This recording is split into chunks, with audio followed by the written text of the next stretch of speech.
University of Alabama's athletics department brought in a revenue of $177 million, breaking their own school record.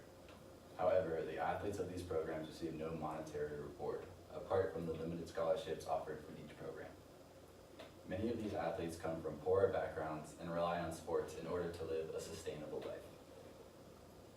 Receiving scholarships for a school by excelling in a sport is a dream for a lot of young kids, but it simply isn't enough to ensure the well-being of an institution's prestigious athletes.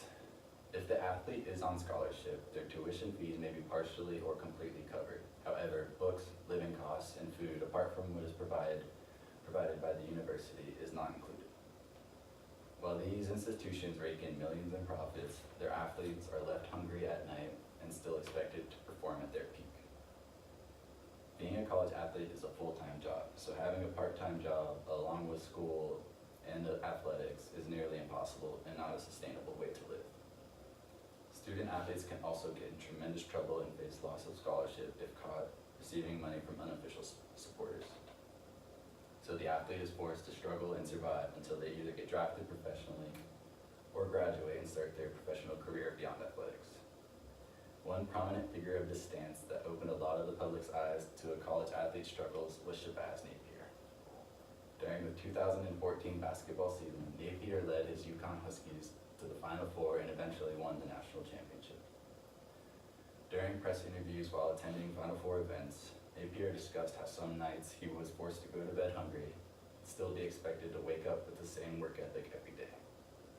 Even a top player in the country like Napier was not immune to struggles a college athlete can face. He now plays in the NBA and owns a contract worth millions, so his days of struggle are far behind. However, the haunting memories of those college days still surely weigh in the back of his mind. 5 years after Napier's comments, the standard remains the same. Institutions continue to profit exponentially on their athletes while barring them from outside financial help and refusing to compensate for their hard work and dedication apart from helping pay for an education. 5 years isn't a long time to make drastic changes to a national organization like the NCAA. However, these problems have been discussed as early as the 1990s. In the early 90s, men's college basketball was ruled by University of Michigan's Fab Five. They began wearing longer and baggier shorts that went to their knees instead of the thigh-high shorts that had been used for years before their debuts. This wasn't the only part of the culture they wanted to change, and they began protesting by hiding the university's logo and covering up the Nike logo on their jerseys. They didn't see it as being fair when those companies are profiting off their abilities and likeness while receiving no compensation in return. After a trip to Europe following their freshman season, the Fab Five saw the business aspects of their game and realized how much money was to be made. This led the college students to wear plain blue shorts and shirts in warm-ups instead of their Michigan paraphernalia in protest of their exploitation. At the time, Duke University's Hall of Fame coach, Mike Krzyzewski, was earning $210,000 a year. Today, he earns over $7 million a year with no change in player compensation. You can see from this chart, basketball coaches have a 100% increase from 2005 to 2011 in their salaries. And football coaches have a 93% increase in the same time period. Up until 2005, players had an option to go to the NBA directly out of high school. However, that rule was changed when the league decided to raise the age limit to 19 and force players to attend 1 year of college prior to joining the NBA. Players' union in the NBA was against this proposal, but the league office pushed it through. Now players are forced to risk injuries and their careers by playing in college while not earning any compensation for it. The effects of this are still being felt, even as recently as this week, when arguably the best player in basketball, Zion Williamson, went down with an injury during a game where tickets were sold for $2,000 and up. He was projected to be the first overall pick, but that is now in jeopardy since professional teams become skeptical with injured draftees. This led to prominent NBA stars to share their thoughts, including Donovan Mitchell, who tweeted, "Let's all remember it, the money that went into this game, and these players get none of it. And now Zion gets hurt. Something has to change." Although only the best of the best have the opportunity to go from high school to the NBA, it still puts another obstacle in these young kids' lives. When players hold out and don't play, they face criticism for not having a work ethic, and this becomes a bigger issue in college football bowl games.